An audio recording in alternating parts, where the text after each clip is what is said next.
तो self starter है। Self का काम है क्रैंक करना, कार को स्टार्ट करना।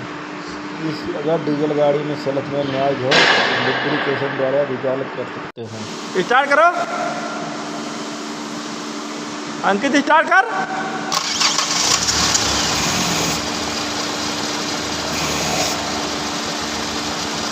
बंद करो। फिर स्टार्ट करो।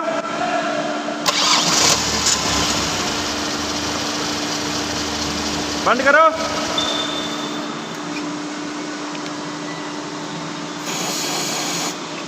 बंद, स्टार्ट करो फिर।